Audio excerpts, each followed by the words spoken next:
भारत सरकार कचरे से ये क्या बना रही है, जिसे देखकर अमेरिका और चाइना जैसे देश भी सदमे में चले गए हैं।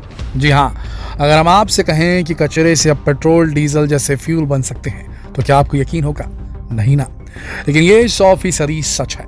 वहीं ये जानकर भी आप सभी को हैरानी होगी कि जिन सड़कों पर आप चलते हैं, अपनी गाड़ियां दौड़ाते हैं, वो सड़कें इसी वेस्ट मटेरियल यानी कचरे को रिसाइकल करके भी बनाई जा रही हैं।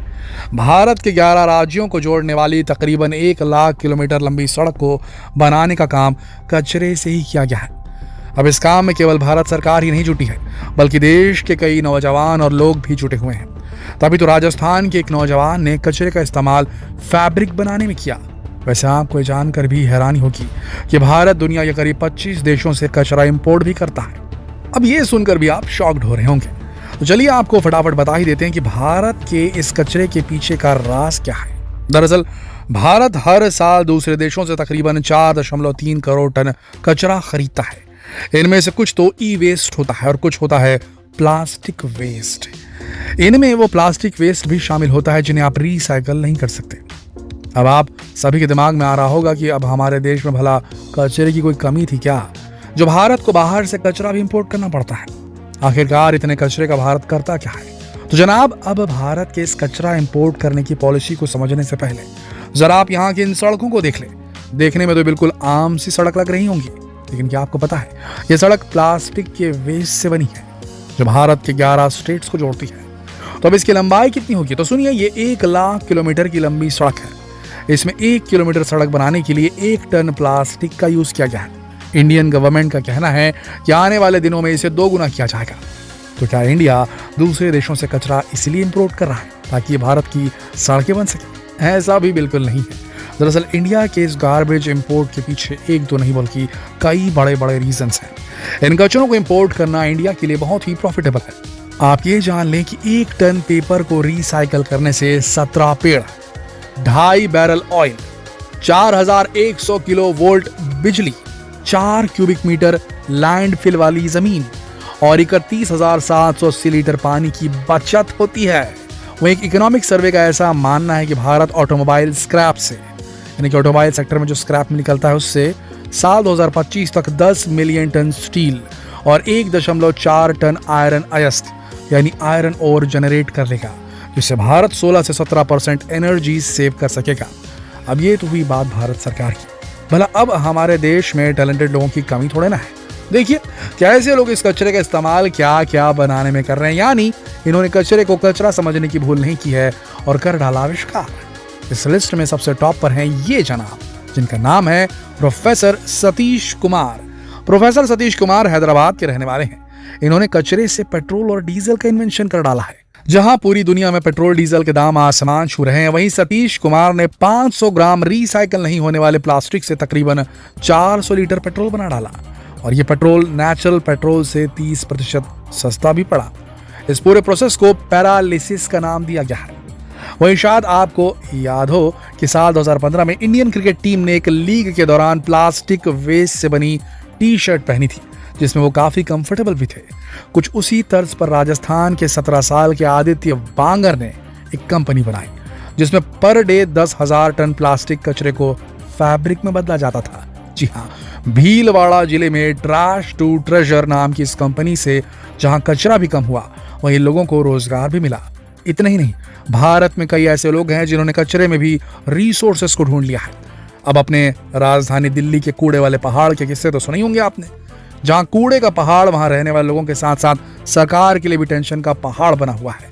लेकिन अब उस कचरे के पहाड़ से भी बिजली बनाने की पद्धति का इस्तेमाल किया जाने लगा है। दरअसल गाजीपुर के कचरे के पहाड़ के पास एक प्लांट में इससे बिजली बनाई जा रही है।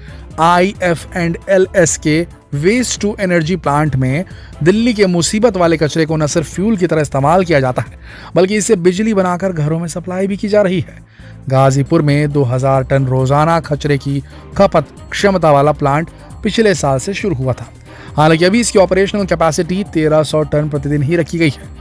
मतलब गाजीपुर पहुंचने वाले 2500 टन कचरे में से 1300 टन कचरा इस प्लांट में खपत हो जाएगा।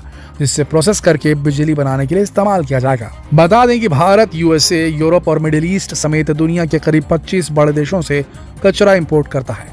इसमें पाकिस्तान और बांग्लादेश का नाम भी शामिल है। दरअसल यहाँ मुद्दा मुनाफे का होता है।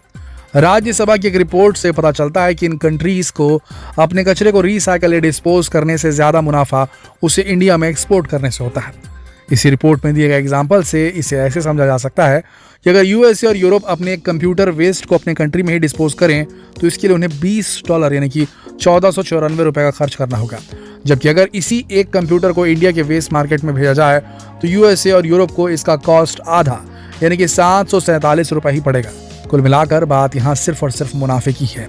इन वेस्ट को इंपोर्ट करने के लिए जहाँ भारत को पैसे मिल रहे हैं वो इसका इस्तेमाल भी कर रहा है, वहीं इंपोर्ट करने वाले देशों को भी प्रॉफिट हो रहा है।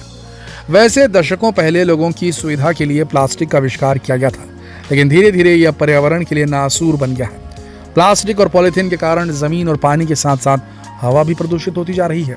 बता दें कि पिछले 50 सालों में हमने अगर किसी चीज का सबसे ज्यादा इस्तेमाल किया है तो वो है प्लास्टिक। साल 1960 में दुनिया में 50 लाख टन प्लास्टिक बनाया जा रहा था हर साल, जो आज बढ़कर 300 करोड़ टन के पार हो चुकी है। वर्ल्ड इकोनॉमिक फोरम की एक रिपोर्ट के अनुसार भारत में सालाना 56 लाख टन प्लास्टिक का कूड़ा बनता है। दुनिया भर में जितना कूड़ा हर साल समुद्र में बहा दिया जाता है उसका 60% हिस्सा भारत डालता है। तो सोचिए दोस्तों, क्या होगा समुद्रों का, क्या होगा हमारी ज़मीन का। न सिर्फ हमारी खेती की ज़मीन जो है वो बोलना चाहिए कि अनउपजाऊ होती जा रही है इस प्लास्टिक वेस्ट के चलते, और समुद्र का पानी, समुद्री जली जीवन जो है बुरी तरीके से प्रभावित भी हो रहा है। और हम सब जानते हैं कि फूड चेन भी कोई चीज़ है, इकोसिस्टम भी कोई चीज़ है। अगर हमारे समंदर में कचरा डालने की वजह से समुद्री जीव नष्ट हो गए, कोरल रीफ्स को नुकसान हो गया, तो वहाँ का इकोसिस्टम गड़बड़ा जाएगा। तो न सिर्फ समंदर का इकोसिस्टम गड़बड़ाएगा बल्कि वहाँ से वातावरण भी चेंज हो जाएगा। क्लाइमेट चेंज पे भी असर पड़ेगा, बारिशों पे असर पड़ सकता है, ठंडी गर्मी पे असर पड़ सकता है। बहुत कुछ ऐसा है जो बहुत घातक हो सकता है। इसीलिए पूरी दुनिया को ये कोशिश करनी चाहिए कि प्लास्टिक का यूज़ पूरी तरीके से पहले तो बैन कर देना चाहिए।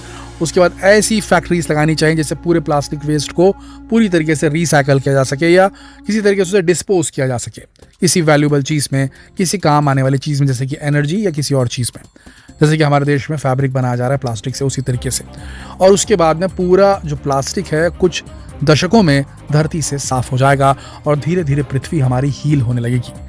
कचरा बुरा नहीं है, कचरे में भी अपॉर्चुनिटीज़ खोजी जा सकती है। एक अच्छा रोजगार का मीडियम है। तो हम आज के देश में, हमारे देश में जो बेरोजगारी फैली हुई है, उन युवकों से कहना चाहते हैं कि थोड़ा इस ओर भी ध्यान दें, इस ओर भी थोड़ा सा तलाशें। करियर यहाँ भी बन सकता है, यहाँ भी आप एक बड़े एंटरप्रेन्योर बन सकते हैं अगर मेहनत अगर करें तो, दिमाग सही लगाएं तो, सही अगर आपको ट्रेनिंग मिले तो ये किया जा सकता है। Waste management is a very good career choice nowadays. जिस हिसाब से कचरा फैल रहा है वो सही से मैनेज नहीं हो रहा है। तो वेस्ट मैनेजमेंट एक बहुत बड़ा सेक्टर है जहाँ पर काम किया जा सकता है। अति महत्वपूर्ण वीडियो है दोस्तों, इसे शेयर जरूर करें अपने फ्रेंड सर्कल में, फेसबुक पर, व्हाट्सएप पर, यूट्यूब पर शेयर जरूर करें। कल फिर मिलते हैं एक और दिलचस्प वीडियो में। तब तक के लिए आप सबका इस वीडियो के अंत तक बने रहने के लिए दिल से धन्यवाद।